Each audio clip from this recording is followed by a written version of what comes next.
Live streaming isn't available right now. Is not available? Oh, now it says I'm live. Okay. All right. The stronger our market leadership, the more powerful our economic model. Market leadership. Okay, I'm starting this over. This is the Amazon? Yeah. Oh god, I have to use the bathroom. I kind of want to be here for this.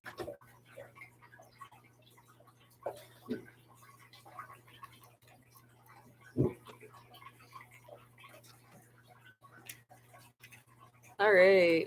So I'm hand sewing a gunny sax dress. This is going to be the skirt. Not particularly following the instructions, just kind of cut out all the shapes and I'm putting them together however I feel like it. Which is probably the same way you're supposed to, because you're like doing a puzzle. Except for the pieces, like you have to like make them fit.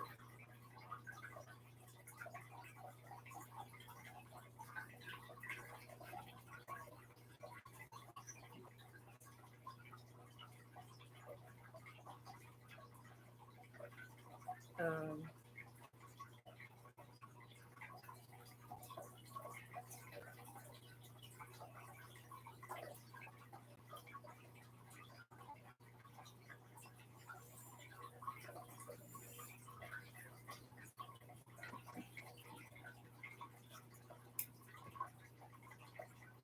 this is the exciting part. Also, while I do this, I'm going to do a video. It's called Why Did Amazon Get So Big? It's on a channel called The Company Man. If anybody wants to watch it, just let me know and I'll send you a link. I'm waiting for Isaac to get back before I start it because we're gonna watch it together. We've been watching a lot of videos about how lots of companies get so big.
Right now I'm thinking about where I'm gonna put pleats on my skirt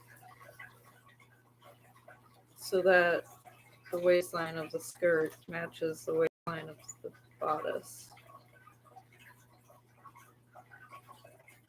Because right now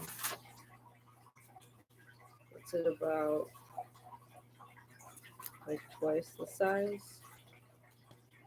I don't know what I'm gonna do. I'm gonna use elastic for sure. Maybe I'll use 2 pieces of elastic that are like the same width and then just stretch them to fit both parts and then sew those together. I have no idea.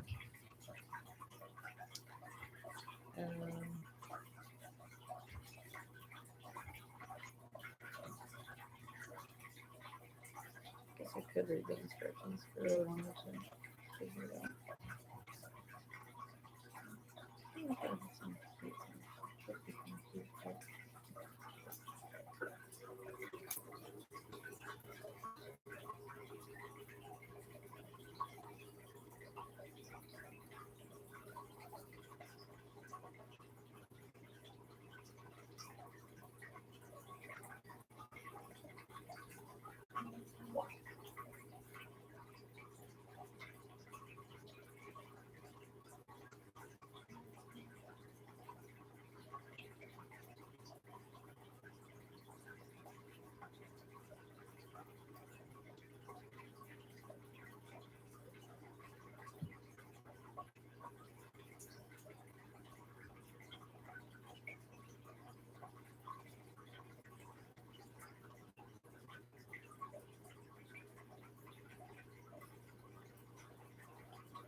Are you ready? Mm-hmm.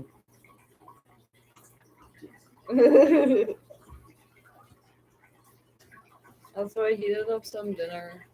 And saved a Ooh. little bit for you. Thanks. I'm trying to hit some of that.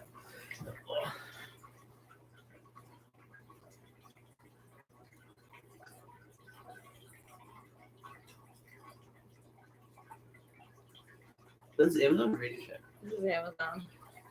But I think Amazon took down Radio Shack. What?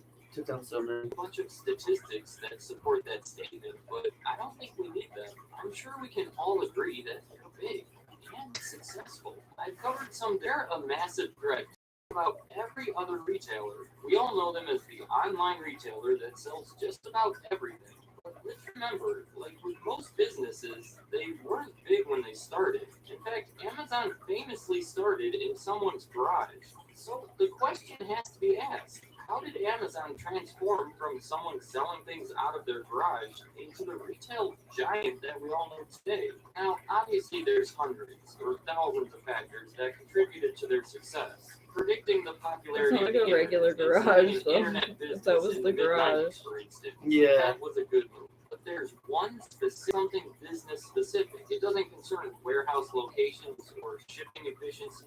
This is a strategy we could all implement in our own lives. In the future, honestly, any person or business would be foolish to simply live for today and ignore the future. But Amazon takes this concept to an extreme. I'd like to measure of our success will be the shareholder value we create over the long term. This value will be a direct result of our ability to extend and solidify our current year profitability, greater capital velocity, and correspondingly stronger returns on invested capital. Let's try to translate this a little bit. Amazon's number one goal was market leadership, which means they wanted to sell more books and whatever else online than anyone else. Basically, when people set out to do some online shopping, they wanted Amazon to be everyone's go-to place. Most of the companies out there focus heavily on making money, but Amazon didn't look at it this way. They were patient. They were almost completely unconcerned with these traditional measures of success. Let's look at their income statement from that same year. Their sales totaled $148 million, but those products sold cost them nearly $119 million, leaving them only $29 million in profit. And then, after all their other costs, marketing, product development, everything else, they went into the negative. That year, they sold people millions of dollars worth of merchandise, and they lost money by doing it. And if you looked over to the previous 2 years, you saw that this is nothing.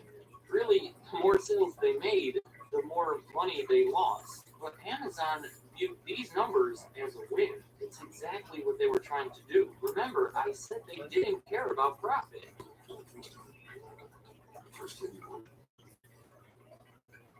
No, we don't want to break the mortar small. What were they doing Right. to increase sales? To answer that, I'll take.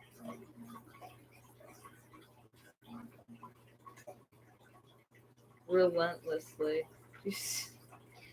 We will continue to focus relentlessly on our customers. Differently than some companies. I think we just saw that. Accordingly, and then the first bullet point, we will continue to focus relentlessly on our customers, and that's it. You pronounced it wrong. You're supposed to say it like this. Relentlessly. Relentlessly. Being online, they have an inherent advantage of convenience, but they didn't rely on that. They made a website that's easy to navigate, developed a system that produces good recommendations, and possibly most important, they kept the prices low. As I showed you, they didn't make a profit. Here's a really simple example. Amazon buys a bunch of books for $10.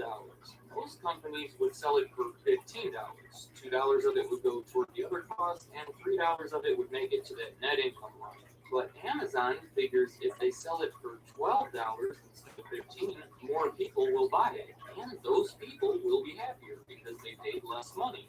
And because of that, they're going to come back next time. But then consider after that $2 goes toward their other costs, their profit line, well, it suffers. That's what Amazon wanted. Giving the customer was more valuable than that $3 in profit. But it wasn't just their first year in 1997. In fact, the first year of Amazon's existence where they made a profit was in 2003. And even that year wasn't all that impressive. They made a $35 million profit, but they needed $5 billion in sales in order to get it. Now, you might expect that right around this time, though, their profits would start to increase like crazy because, well, they paid their dues. They've survived 6 straight years of losses. They've grown their market share, and now it's time to start charging more, time to start making some money. But that's not the case. Really, Amazon has yet to abandon their strategy. To this day, Amazon doesn't make much money. In their most recent annual report, and every other one, they include a copy of that initial letter to the shareholders that I read from earlier. That was how they went about doing things on day one, and it really hasn't changed. Here's the graph of their revenue from every year. You can see they've been extremely successful in growing their revenue and their market share. This recent article says Amazon is responsible for nearly half of all internet sales in the United States. Just look at that revenue growth. Comparing their most recent year to their first year we looked at, it's literally 920 times higher. With every single year, the revenue is higher than the last. They've always been concerned with their revenue, not their profit, and it shows. Let me show you their profit now. It's practically nothing. Last year, they had 136 billion in sales and only made around 2 billion in profit from it. For every dollar they sold, they made only 1.7 cents. Compare that to Apple last year. They made 21 cents for every dollar in sales. Though I admit that's not a fair comparison. Profit margins for retailers are generally lower. So then compared to Walmart of last year, theirs was 3 cents for every dollar sold, and Target was 4 cents. 1.7 cents compared to 3 or 4 cents doesn't sound like a huge difference, but when it's multiplied by hundreds of billions in sales, well, it's a huge difference. I also want to point out that the 1.7 cents selling their stuff for far more money, but they don't. They still keep it as low as possible in order to get the highest possible revenue and continue growing their market share. But when does it end? When do they finally decide their market share is high enough and it's time to enter low profit mode? Well, I don't know. They're 20 years in on this strategy and have given no indication of ending it anytime soon. Well, you do have to think that it'll happen eventually. I just told you that there's a really good chance that Amazon will one day start making tremendous profits. So is there any way you could benefit from knowing this? The answer is no. You might have thought that this would be the time to invest in some Amazon stock, right before they start making a bunch of money. Well, other people have had that same thought. Everyone seems to believe Amazon when they say it's all about the long term. Investors understand their plan and have seen it working for the past 20 years. As a result, their stock is already very valuable. If you were to go on the show Shark Tank and value your business at over $600 billion, and then tell them last year you had only $2.4 billion in profits, and that was, by the way, your best year, you'd be laughed at. The people watching at home would think you're insane. Look at Walmart. If you wanted to buy Walmart, it would be around half the price of buying Amazon. Yet last year Walmart made 6 times the profit. Just looking at these numbers alone, Amazon is tremendously overpriced. No one should ever buy it. But this is a great example of how you have to look at the full picture. Is Amazon really overpriced? I don't know. I do think that they're building towards something big. And one day when they decide it's time, those profits are going to skyrocket. The bad thing is, there's no telling when that'll be. Maybe in a couple years, maybe in 20 I think they're trying to make a maybe monopoly. never. The point I wanted to get through this video is not investing in money. It's the importance of waiting and how making sacrifices now could build something big in the future. Amazon is a perfect example of this. This has been their mentality from Amazon. What are their revenue and their profit numbers going to look like in 2020 or 2030? Are they I feel going like I to really stay only the covered course? like one Or aspect will of their something need to strategy. change? Mhm. When is the time to finally start focusing on profit? Also, Yeah, this, there's so much more to I wish talk about I wish when it this comes to channel was more Amazon. like the This defunct video land is one. centered around a You very know? specific aspect Yeah. of the business. Like this Let one me almost know if seems you want like me to cover other parts of they like will do like a mission of truth and like these companies. Interesting. You know, they're not really like a popular company. They're like behind closed doors. I remember I went to Pfizer on a school field trip, when I was younger.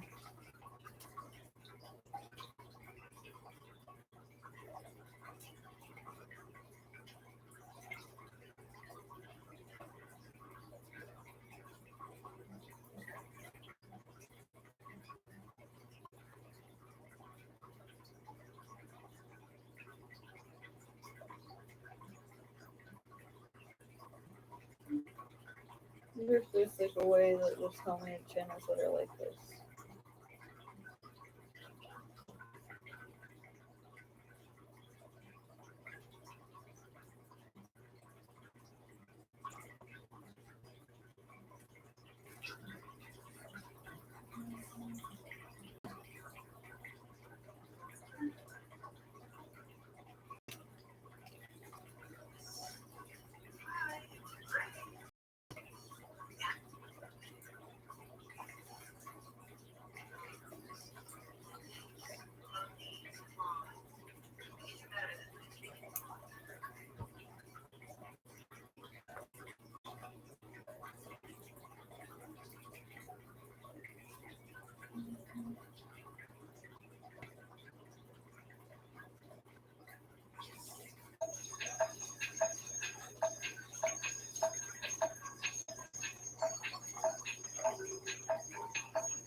Hello everyone and welcome back to my channel.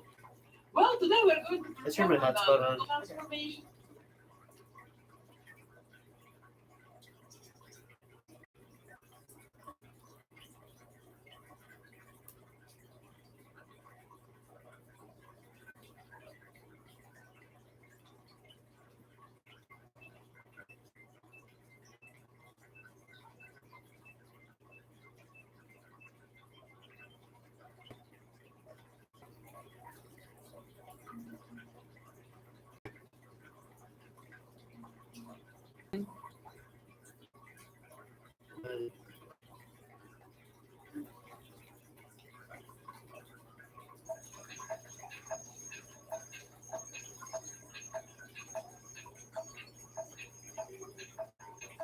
Today we're going to make my most favorite blogger, YouTuber, beauty guru ever, and of course this is guy.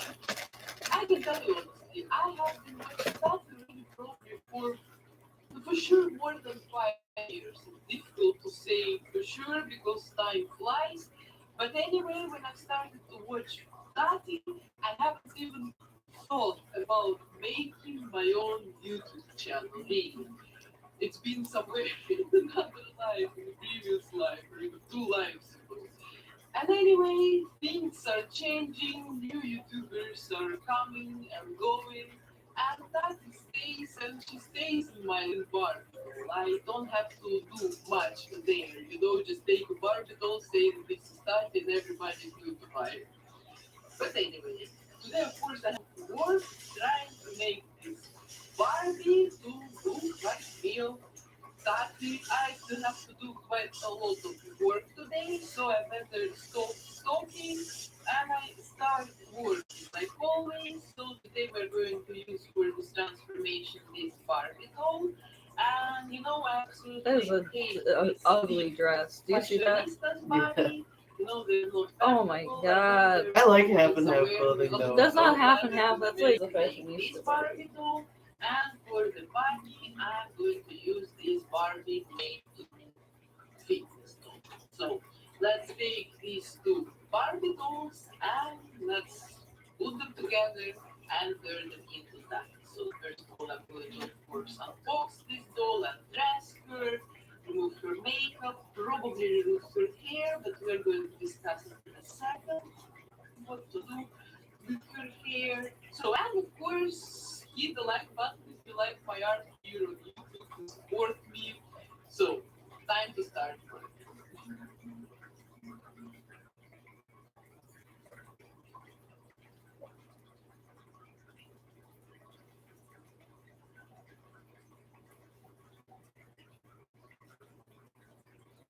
I really love the shoes. Most of the fashionistas have really nice comfort shoes, I think. And the dress, I don't know, it's quite regular. Let's remove it. See? She even thinks it's ugly. Nice. quite regular, she said. And her hair I'm going to change not just because it's a little bit lighter than Tati's hair, but because of the quality of the hair. Look, it just looks like some sponge. I don't know, let's cut it off.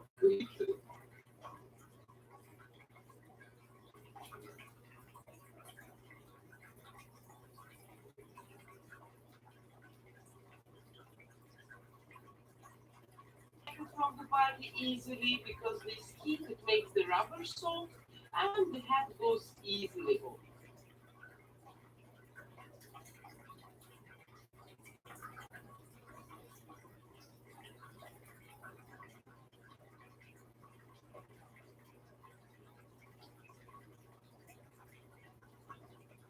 And after this I can remove the rest of the hair from the inside of the head.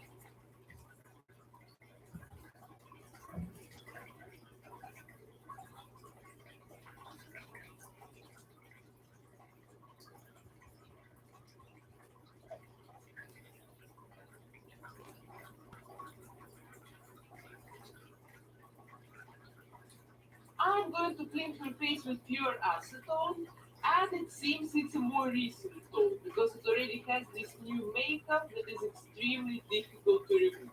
So I will have to rub here for quite a while today.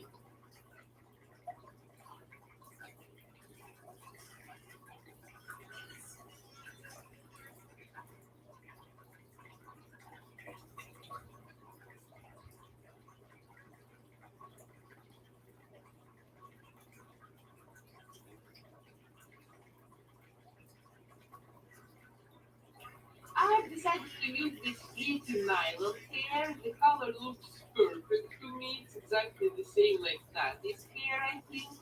And it also looks super silky.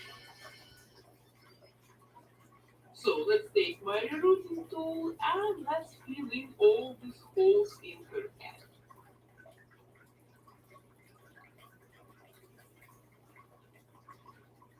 And this is her new hair a couple of hours later. It looks very pretty, I think.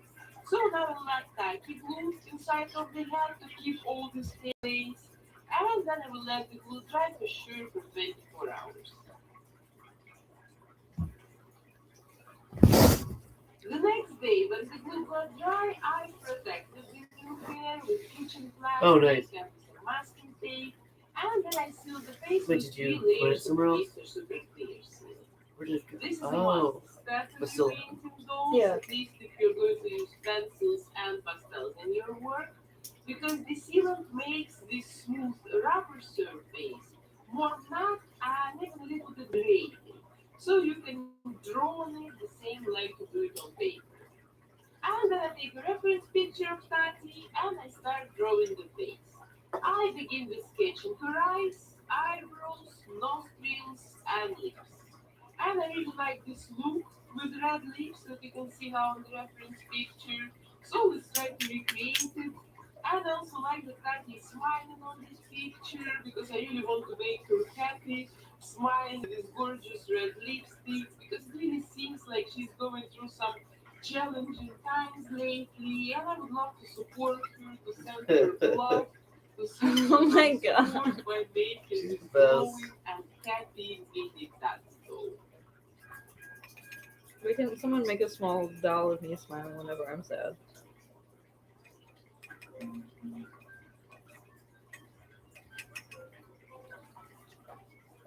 Shadows and highlights using soft pastels and basically the same like contouring and bronzing for those.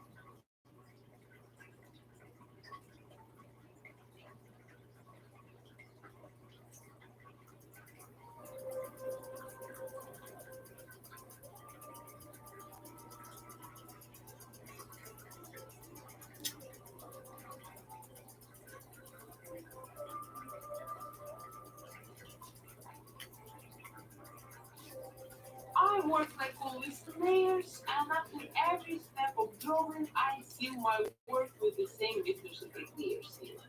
Like this, I can first of all protect my work, and second of all, I can layer the colors like this and make quite realistic effect.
Normally, I draw lashes on my Barbie dolls because the faces can be too big for their tiny faces. The false lashes I use mostly on Monster High dolls and on other even bigger dolls. But you know which. What she got in like a fight with James Charles or Oh god. something. Okay, now I'm quite happy with the face and we can move on to the body. And I'm going to replace this unbendable fashionista body with this amazing and fully articulated body from this Barbie maker. It's amazing. Because with this type of a body, my doll will There's look some much reason to more think like that a enthusiasm picture. is really together. This body can just pose like a professional photo. That's why I always replace the stiff bodies with the good ones. So now let's remove it all, the dress, the hat, because I will need just a body. I don't know, it sounds like some pet funny, pet fashion.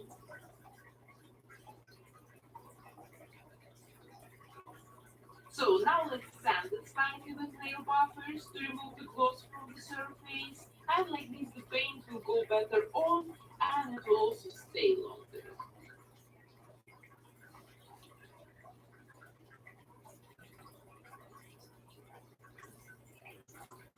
Spray it with a couple of layers of Mr. Super Clear sealant. And then I blush her body with the same soft pastels like I've already used to work on her face.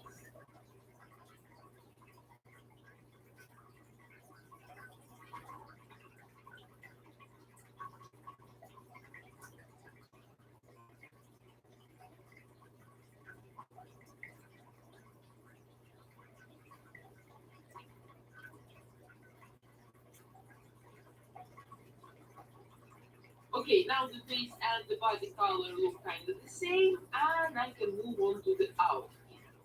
I want to recreate the status look from her Palette's photo shoot.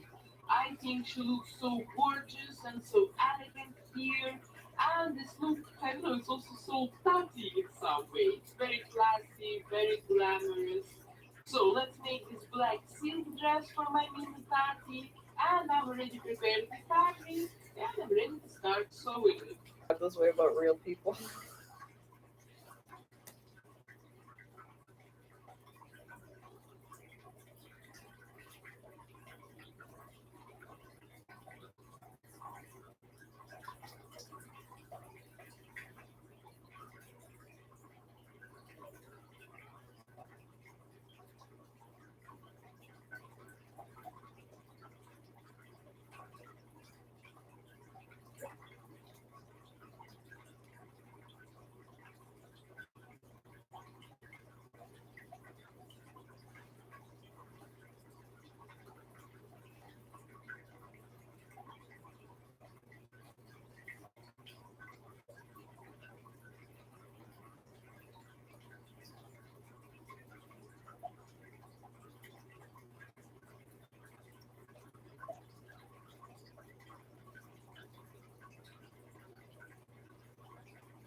Isaac, do you think you could use your knowledge and experience with studying and looking things up online to find an answer for me?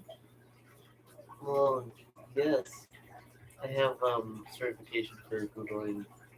Great. Oh, wow, I feel lucky to hear on someone who's Here not on the only so shoulder skilled study and has smart, but some also sort willing of to a help. silver Um, string. So I'm going to use Tell me this just tell me the magic gel word. uh, what is soaking something with hydrogen peroxide a valid way of sanitizing it in the context of like face masks?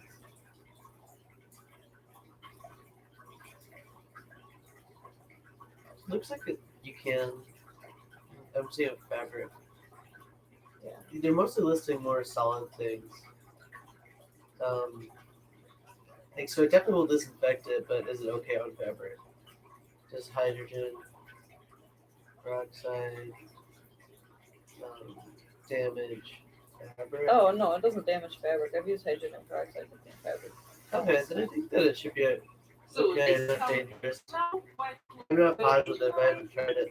and I want to complete this look with this pair of black shoes, and I think they're quite a tight style.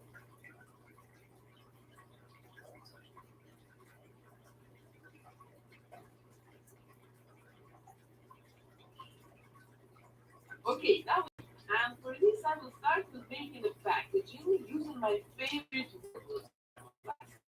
And I also use a piece of fabric to connect the front and the back parts of the palette to be able to open it. And this gray one is a regular warbler, and the thin white pieces are the sticky warbler. I will need it to glue the fabric to the normal warbler.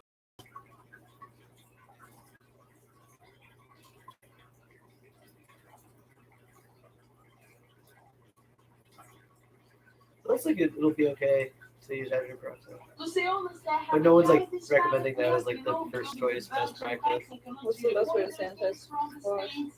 Otherwise, I'm going to pay UV at least lights. double. Okay, So I'm yeah, kind let me of just go hoping get my that some UV people lights Like, out I of my don't know. fucking start pantry. selling it or something Okay. like this, and I don't have to pay the tax. But I don't know, maybe I just have to order it from the States. Because I would definitely love to try this palette because many people put it with their favorites in the end of the 2019. So I kind of expect it to be a really good one.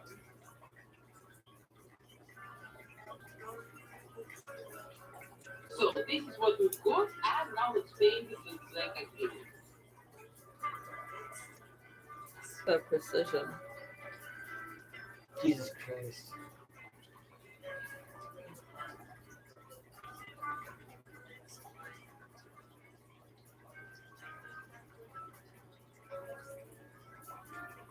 I cut out a mirror out of a foiled carton and I glued it to the inner part of the panel.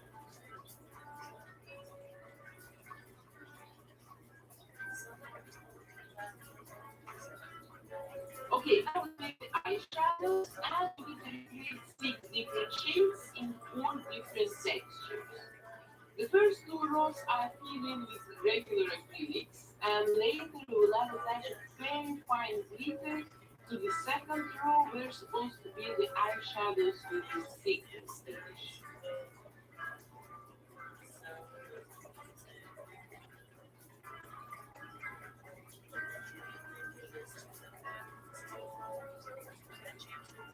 And the last 2 rows I'm going to fill in with metallic sequins. They're actually meant to be used on fabric, but I don't really think it will be a problem.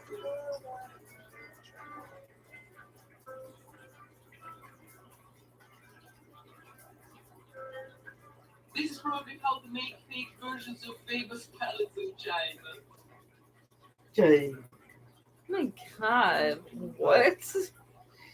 She really just said that. Oh my gosh. And here's our mini version of Tati's Textured Neutrals Volume 1. Looks super adorable, I think. And now I'm going to apply the same paint, all the 24 shades, to the doll's art. Because you see on this promo campaign pictures, Tati has swatches on her art. So let's watch these acrylics on my doll as well.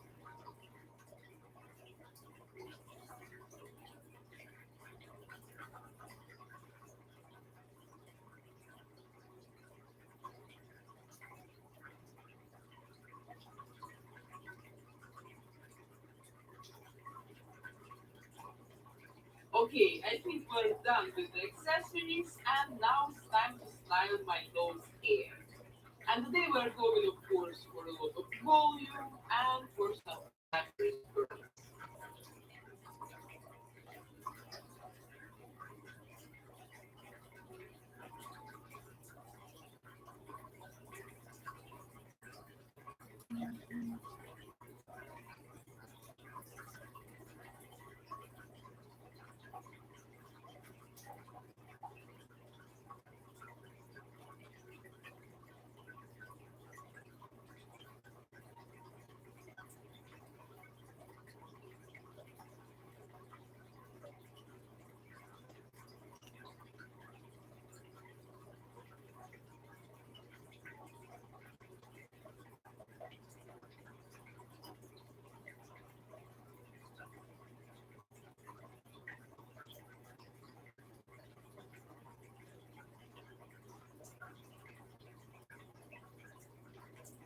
Well, the hairstyle looks very good, I think. So now I can finally attach the bald lashes and add those varnish on the right and lips.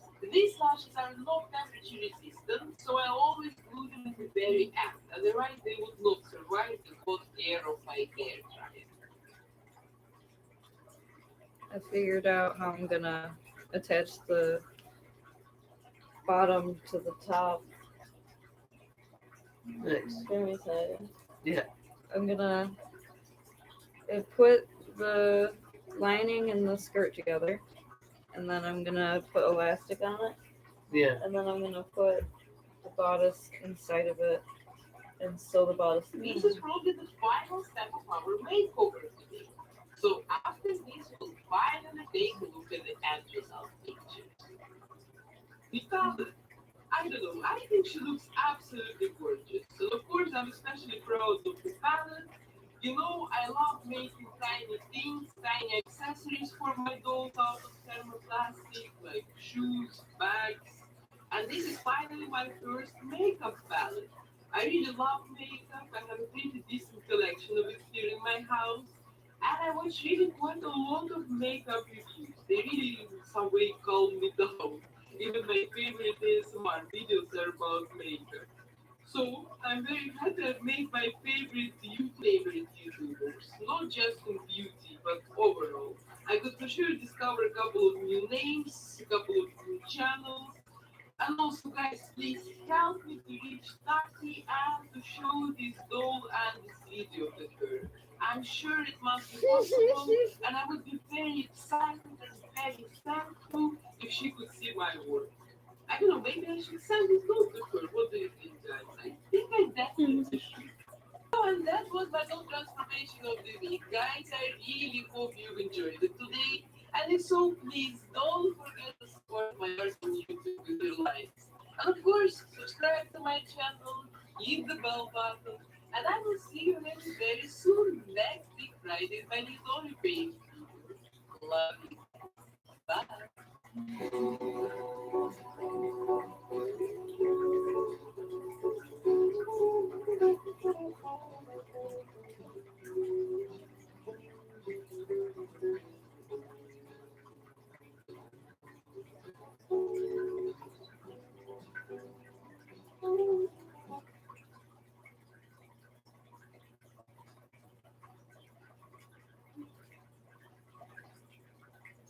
And welcome back to my studio.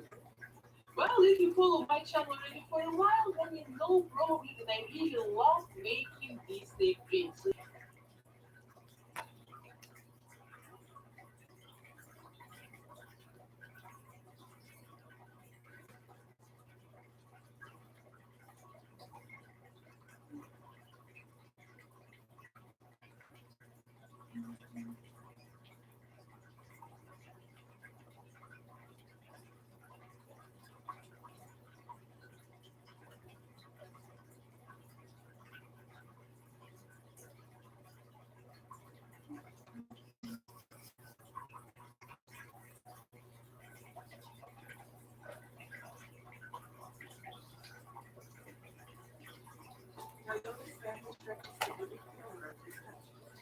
Toyota's family stretches to every corner of this country.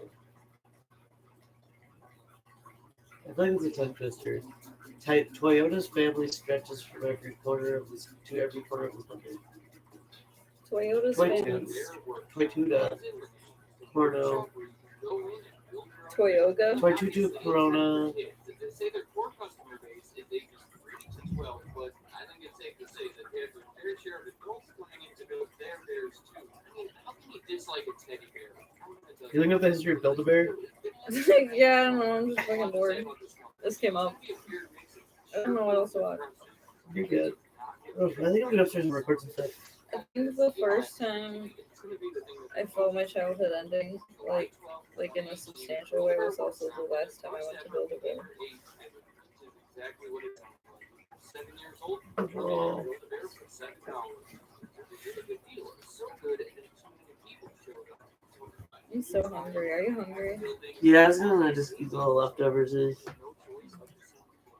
What are you feeling? What are you feeling? I don't know. I was just thinking about food. You think about food? Yeah, I might make a sandwich if you don't want to have a breakfast. Hmm.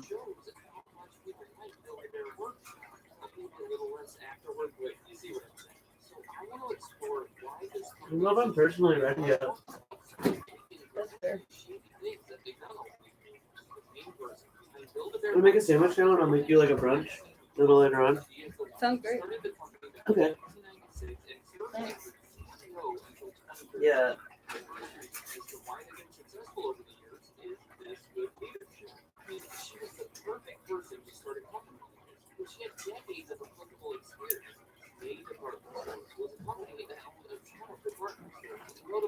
I'll be upstairs for a little while and then I'm gonna come down and make breakfast.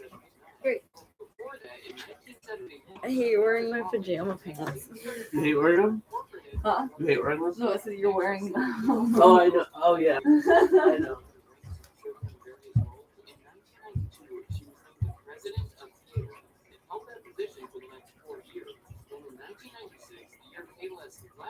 Department stores to be spun off into its own company, Maxine resigned with the intention of starting her own company. The way she told me is she was out one day with her friend's 2 kids looking to buy some beanie babies to add to the collection. This was 1996. In trouble finding a new one, they had suggested that they make their own. I guess that sparked something in her, and it gave her the idea for the new business.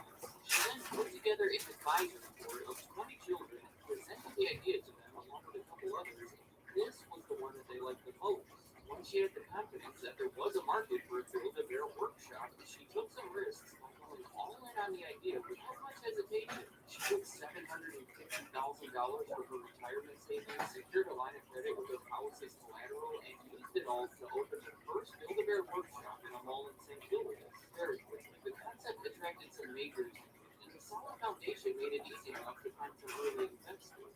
It provided enough funding to open a second location near Kansas City, Missouri, and 2 locations in the Chicago area all within the next year. It really just took off from there. That's the story as it's commonly recorded. It's the one that's been promoted by the company over the years, and it's consistent with the one that Maxine tells herself. But part of it is in question, and I have to admit, I have my own doubts. When we came to my dad's reasons for their success, so let me explain. I have to be careful the way I say this, but this version really implies that Maxine invented a store for at the very least, if it did already exist, she was unaware of it. Well, the Woods family, founders of the basic brown bear factory in 1985, disagreed. See, not long before Maxine opened that first Build-A-Bear workshop, she contacted the Woods family about potentially buying their business. During their communication, sensitive information and trade secrets with an agreement that they would remain confidential. Eventually, Maxine gave them an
Build a bear workshop.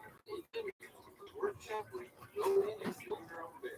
Well, obviously, it's meant for kids. They say their core customer base is ages 3 to 12, but I think it's safe to say that they have a fair share of adults coming in to build their bears too. I mean, how can you dislike a teddy bear? I'm going to tell you what, this video is going to have a strange tone. There's a lot to say about this company. It's going to be a weird mix of cheerful and depressing. Some of it is not what you would expect, and some of it is like this. You know, I have to mention it. It's going to be the thing with the most Cardboard knife and cheese plate that match. Got these off of the street. We're leaned up against a tree.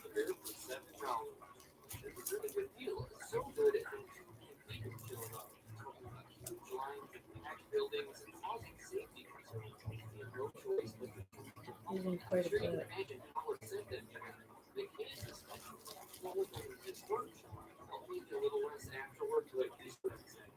I want to explore why this company is successful while talking about some unique and potentially shady things that they've done over the years. The main person behind Build-A-Bear Workshop is a woman named Maxine Clark.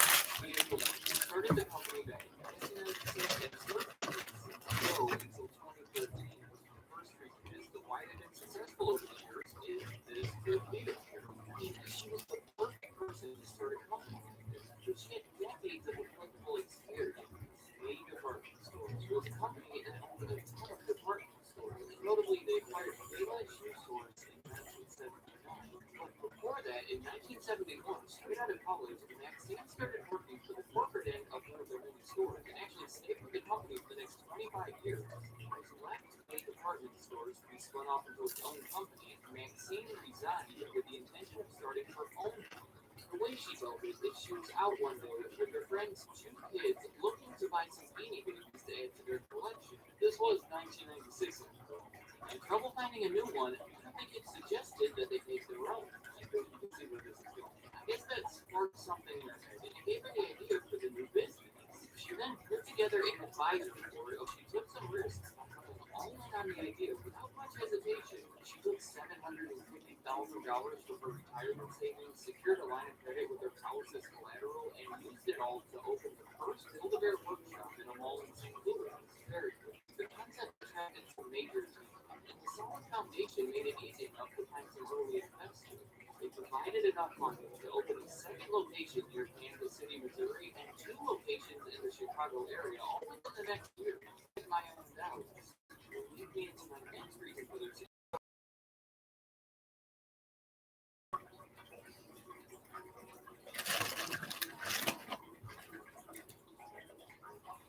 The first FDA-approved medication of its kind, Tremfya can help adults with moderate to severe skin psoriasis uncover clear skin that can last, and most patients suffer with cure skin tone.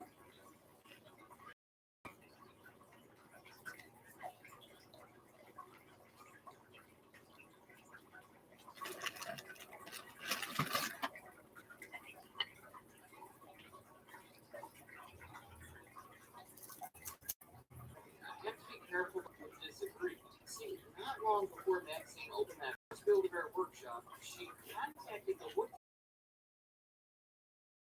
with the agreement that they would remain confidential. attention. Eventually, Maxine gave them an offer that the Wood family considered to be unreasonably low. Once they declined it, Maxine didn't seem to show it, but it is reasonable to suspect that she never had any intention of buying the business.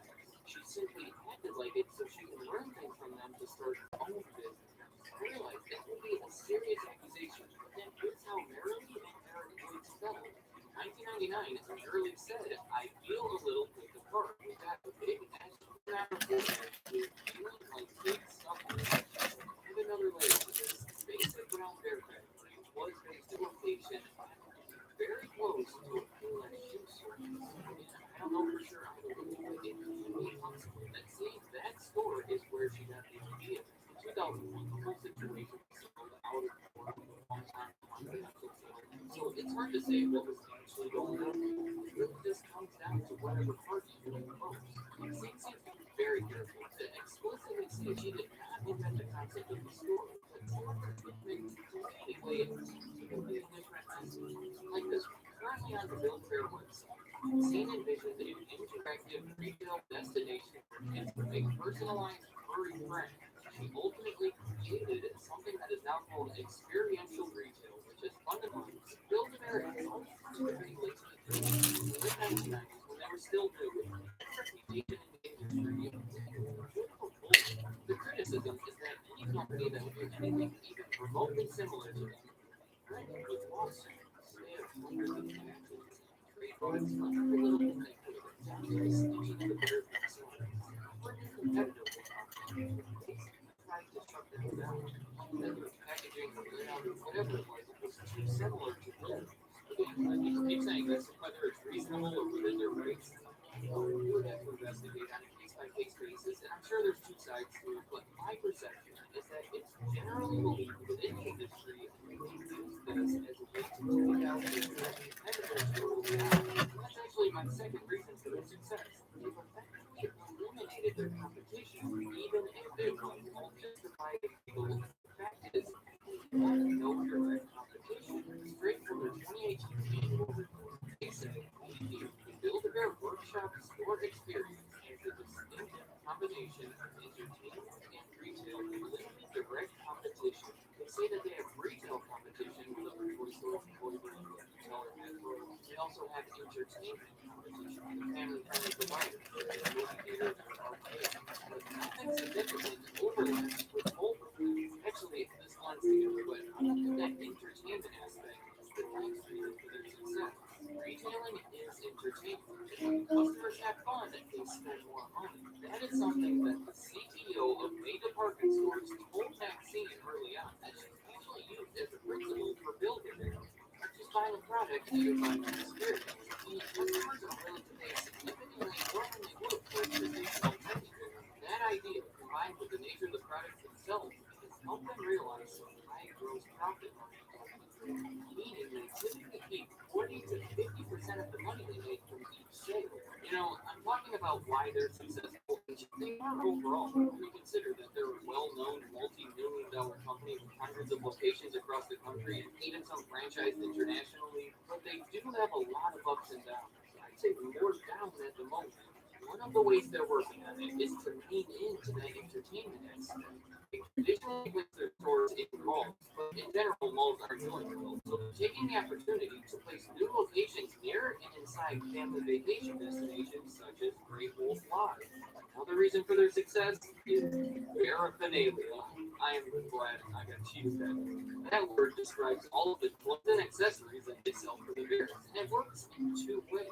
The more obvious one is they charge $8 for the world's smallest hoodie. The other one is the fact that buy the world's smallest hoodie. And who knows what else you'll walk out with at that point. Giving people that reason to come back is a perfect way to build a loyal repeat. Except that this tiny niche uniform costs $16, and this Darth Vader bear is one of the most adorable things you've ever seen. Next up is their infant. This has to be the most caring, child-friendly, colorful place that you have ever seen. I argue that it's a little overboard, if anything, but they don't mind it. They refer to Maxine Clark as their chief executive. Practically eliminate a few of these steps, specifically pub fees. I just think that one's funny because you can easily make that part of the stuff these steps. But then, then the list would be a little less friendly.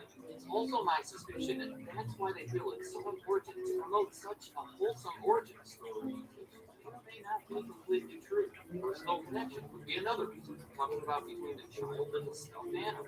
Just going back to the steps, they made it their own. They added the sound, the color, they give that special art.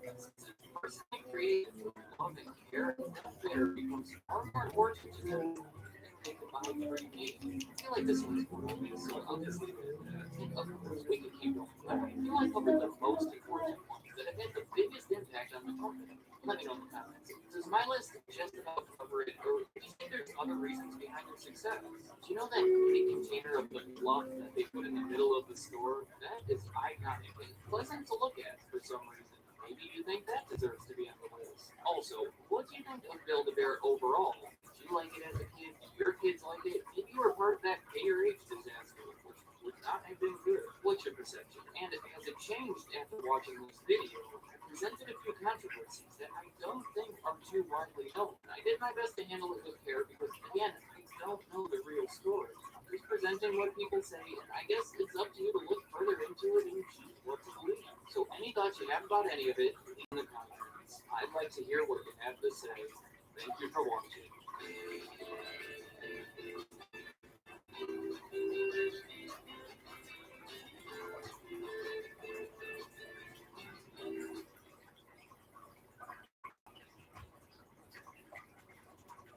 Living with schizophrenia, people wonder if I'm able to help with social life. They think I can't hang out with my friends, but I can.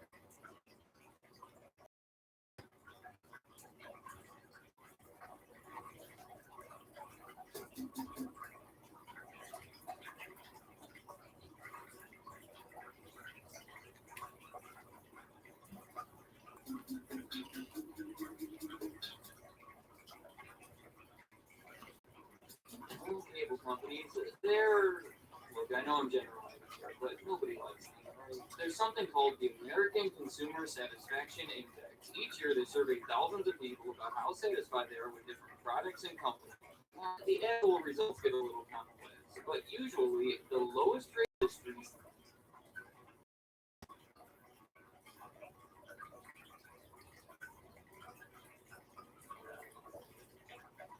tend to be the cable companies and the internet providers. I don't think anyone is shocked by those results.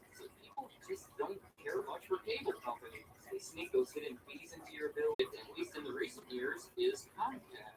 Those surveys tend to place Comcast toward the bottom of those cable and internet companies.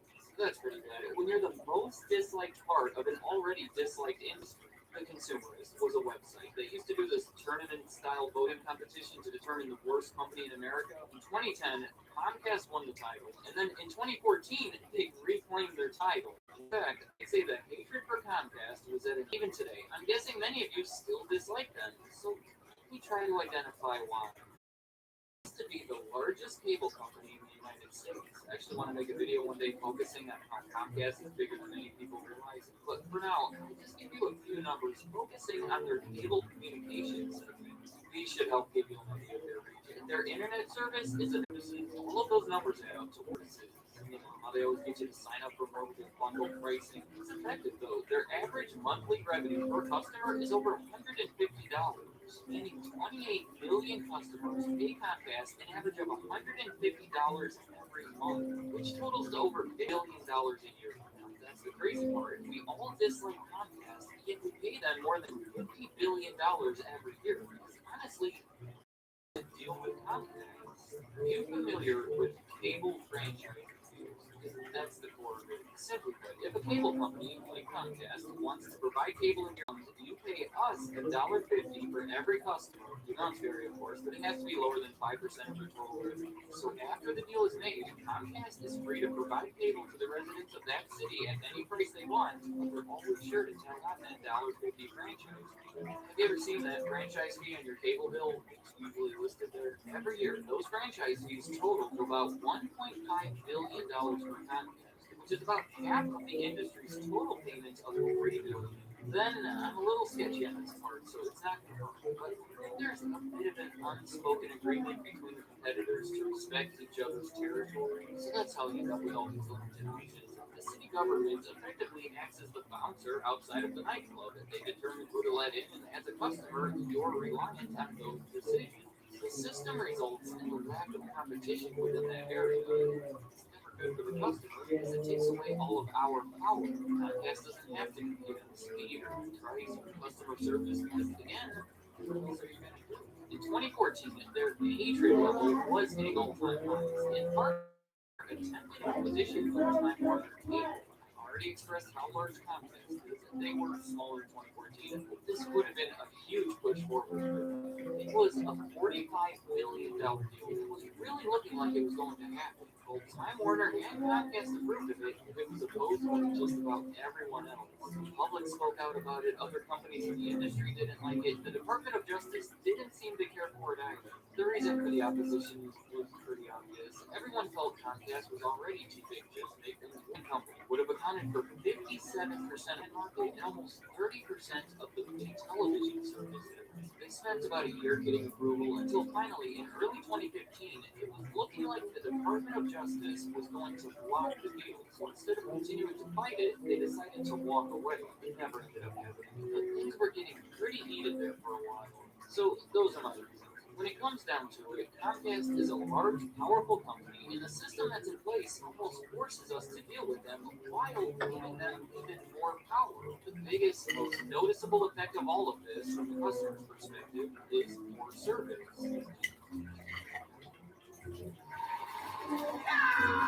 So my customers get treated terribly by Comcast. Some of them are almost unbelievable. So I chose a few of them to highlight. Now, I should make it clear that these are some more extreme, specific examples, so I wouldn't expect you to have the same experience. They are real and do show how powerful this company has been represented at times. These are so unbelievable. They actually get to deal with it. Probably the most famous one was from Ryan Moore. This one was so bad that it actually made headlines. Called Comcast and told them that he wanted to cancel his service. The representative simply did not allow him to cancel his service, insisting that he give reasons for the cancellation. Let him cancel the service. There is a clip of the second half of the conversation, but I want to warn you that it is very aggravating to listen to because that representative is just ridiculous the entire time. And meanwhile, Ryan, the caller, stays calm. My favorite part of it is when he says, "This phone call is a really, actually amazing representative example of why I don't want to stay with Comcast." I wish I could say that this was an isolated incident, but based on the public's response to the call, I don't think this sort of thing was terribly uncommon. From what I hear, the employees are pressured pretty heavily to retain the customer. Aaron Span. This one was really disrespectful. It happened only 1 month later. He called Comcast customer service and was put on hold for over 3 hours. He then learned the office on the other end of the call had closed while he was on hold. So apparently everyone there just left without telling him. The final one is my favorite because it's the most innocent. Wait till you hear about Gary O'Reilly. He moved into a new home near Chicago with his pregnant wife and 2-year-old son. One of the first things he did when he moved in was order an entire package from Comcast. That the internet, cable, even an alarm system, and a digital thermostat. With everything he purchased, you would expect that he would be a valued customer to them. They came out, spent 8 hours installing everything, and just hours after they left, the thermostat was malfunctioning. The digital one too, so he couldn't control it, and the house was freezing. Comcast left him hanging there in the cold for a few days before finally coming out to replace it. Then, once it was replaced, they sent him a bill for the new thermostat. Obviously, he shouldn't have to pay for the faulty thermostat that they gave him. So he claims he spent 8 to 10 hours arguing with customer service before finally getting it removed from his bill. He keeps going. About a month later, Cookie. the second thermostat stopped working, and the whole thing happened a second time. They replaced it, they sent him a bill for it, and he had to spend hours on customer service trying to get that charge removed. So he's now up to his third thermostat, which was also faulty because he said he had to replace the batteries in it multiple times a week. When he told Comcast about it, he basically ignored it. He said just keep replacing the batteries. And as you can imagine, the third thermostat stopped working and had to be replaced with a fourth thermostat, which after a couple months stopped working too. I have to give credit to him because he hung in there way longer than I would. At this point, he finally said just forget it and canceled the whole thing. It's still not over because once he canceled the service, he sent him a bill for a $1,000 cancellation fee. He used to pay that bill, so it ultimately made his credit score drop 150 points and made it difficult for him to refinance his house. Oh my gosh, Comcast was ruining his life. All these examples sound so unreal. Oh, another thing that's hard to believe. I'll be careful how I say this, but there are multiple separate instances of Comcast customers receiving their bill with their name replaced by an explicit insult. I'm talking about their actual name on the bill being replaced. No, that sounds unreal, but there are four confirmed instances that I've come across, and I have to assume more that weren't publicly revealed. What? That's all I can say. What? There are countless stories like this. These were just a few that stood out to me. Interesting coincidence, though, is every one that I just mentioned happened in 2014, same year as their attempted Time Warner acquisition and their second worst company in America title. The following year did recognize how terrible the service had gotten and put together a plan to improve things. It involved hiring 5,500 customer service agents, opening new customer support centers, changing a few of their policies, and being more transparent with their pricing. It appears to have helped somewhat. I still don't think Comcast is very well liked, but things have gotten a little better. Let me know in the comments. How do you feel about Comcast? And has that feeling changed over time? I don't think I have to point out that this is not a complete list of reasons people hate Comcast, but it does touch on the bigger ones. So if you have more to add, I'd love to hear them. In fact, I'm curious to hear if you have any of those crazy stories to share, whether it happened to you personally or if you heard it from somewhere else. I'd like to hear what you have to say. Thank you for watching.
Mention Kmart shoppers. Everyone think back to the last time you went to a Kmart. Chances are it wasn't a great experience, or it was well over a decade. Attention Kmart shoppers.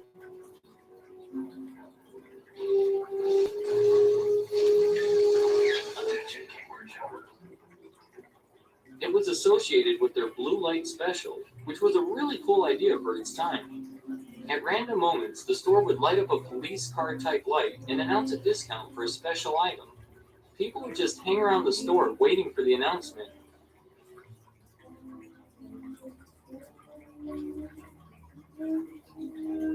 It kept people in their store longer. It allowed them to push the merchandise they wanted to move, and it did wonders in getting the Kmart name and image in everyone's heads. I would say the idea was genius and a huge success. But this isn't the case anymore. Nobody's hanging around at Kmart waiting for the blue light special announcement. Does Kmart even still run the blue light specials anymore? You don't know, do you? Kmart went from being the #2 retail store and everyone's go-to place to what we have today.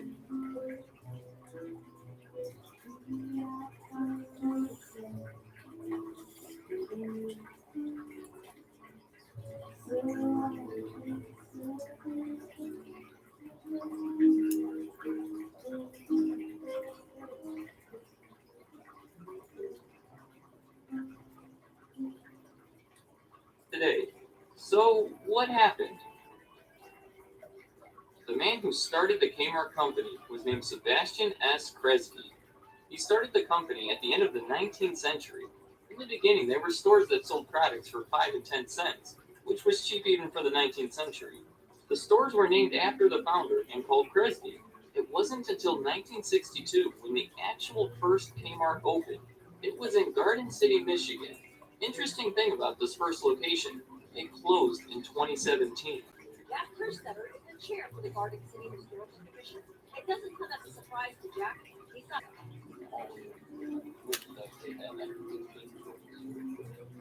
I have voted there for quite some time.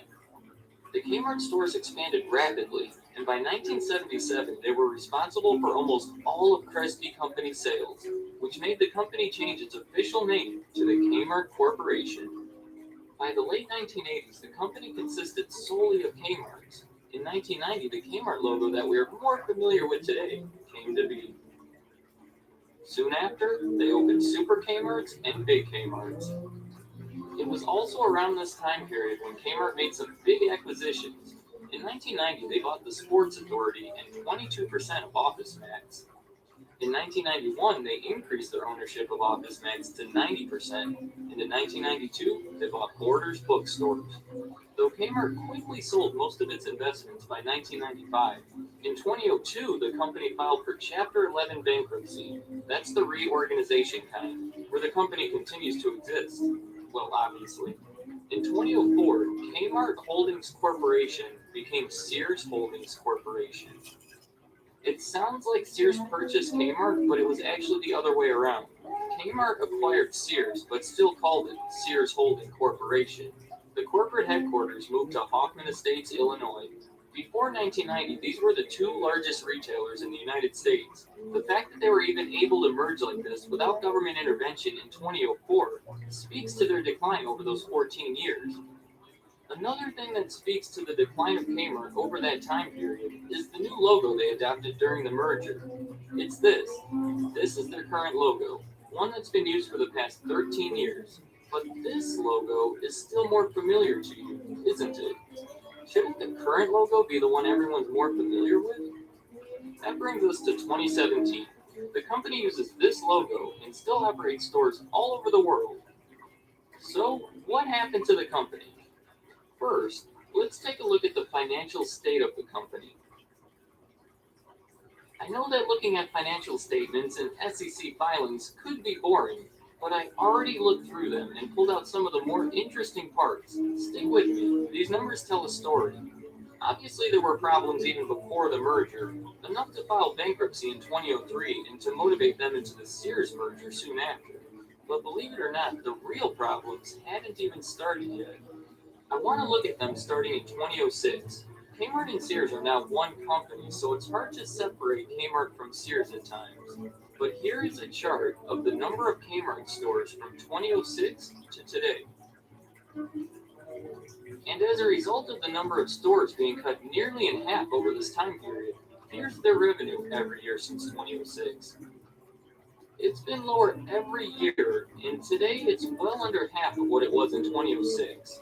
The revenue isn't just decreasing because of the reduced number of stores. Each store on average is earning less as well.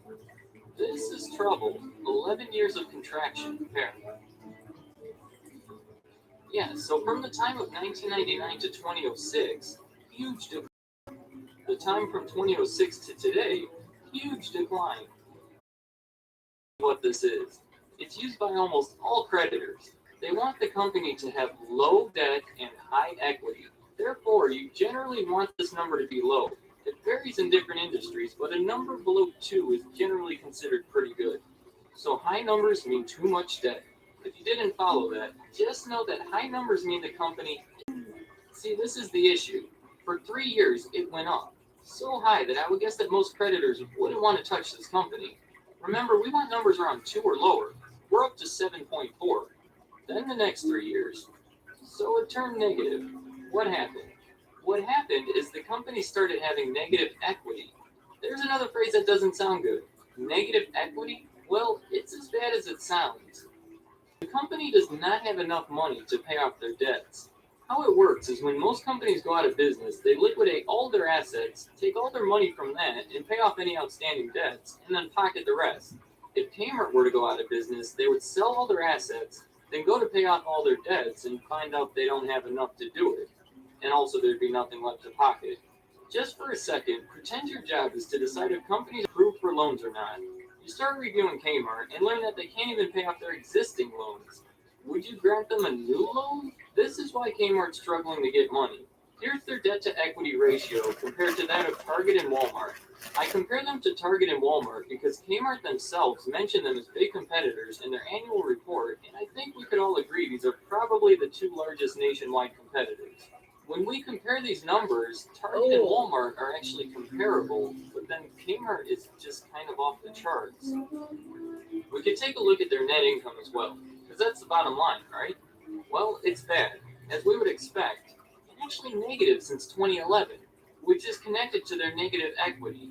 I know we hear a lot of things on the news, like Kmart reported negative earnings for the sixth consecutive year, and we all just overlook it and think, oh, bad news for Kmart. Well, this is really bad.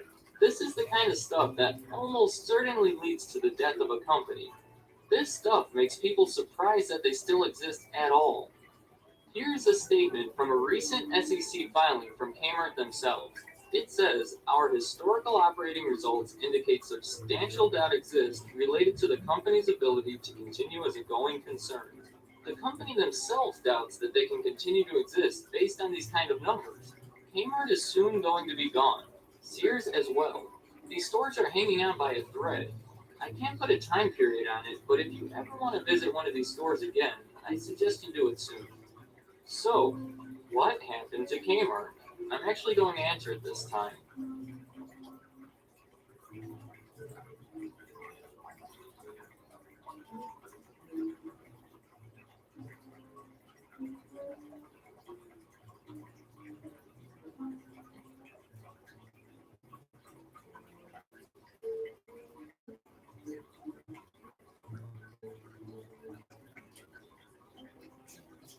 It can all be brought back to one thing. People don't want to go to Kmart anymore.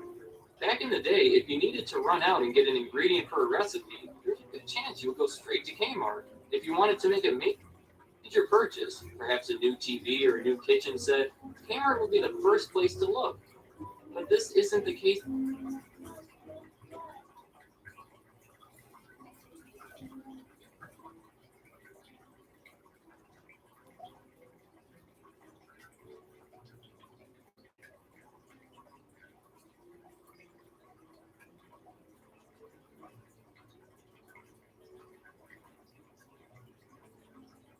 Anymore.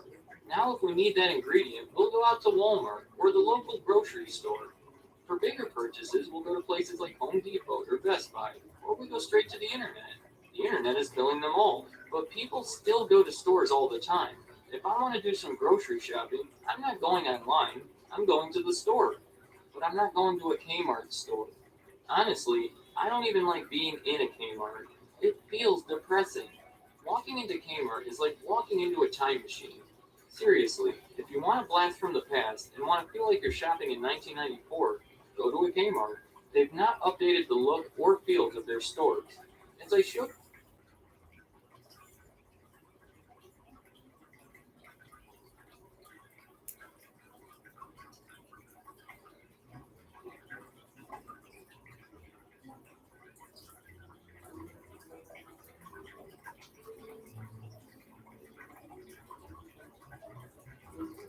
you, they don't have any money to do it either. But maybe back when it was the 90s, they should have put some more focus into updating their stores and investing in themselves rather than purchasing other companies. They lost touch with the customer. They stopped caring about them. The registers they use can't be seen anywhere else. Forget touchscreens, they still use monitors with an 8-inch screen that only displays green text. As you can imagine, these registers aren't quite as fast and leave customers waiting in line more than twice as long as any other store. This brings me to another issue, the talent working the register. No offense if you work at Kmart, but you should quickly start looking for employment elsewhere. A question for anyone out there who works at Walmart or Target or somewhere like this. Would you quit your job if given a job offer to work at a Kmart? Well, I certainly hope not. I'd hate to say it, but this leaves Kmart with people that the other stores have refused. And this isn't just the cashiers and workers in the stores. This goes all the way up to corporate. Do you think any executives from those same stores want to leave their positions to work at Kmart? They would have to pay really well. And as we saw, they can't afford to pay really well. Now, this issue is the result of a spiral.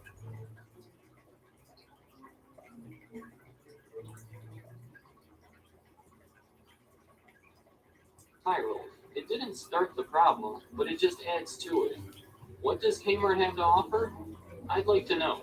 What do they have to offer? Give me a reason I would go there over their competitors.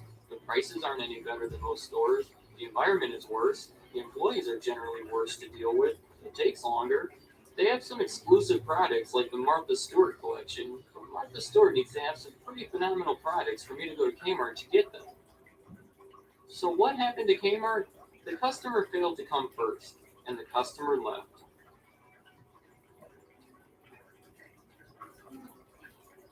In 1990, Walmart passed Kmart to be the second largest retailer, and over the last 17 years it left them in the dust. I do remember going to Kmart when I was younger. I'm not going to lie and say it was a magical experience and the highlight of my week. I remember it as just being another store. There wasn't much that stood out about it, but it was the place to go when you needed to buy stuff. Some people remember the stores being fantastic. The blue light specials were great. And when they said attention Kmart shoppers, it was exciting. But even many of these people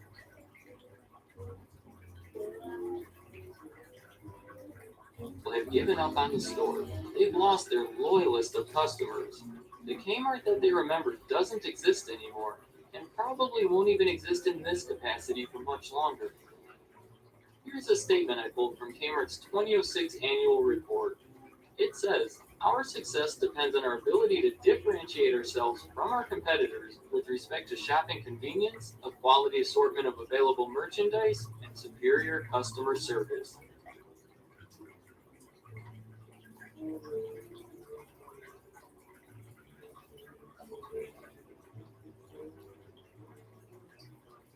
In the end, I'm not so sure they followed this.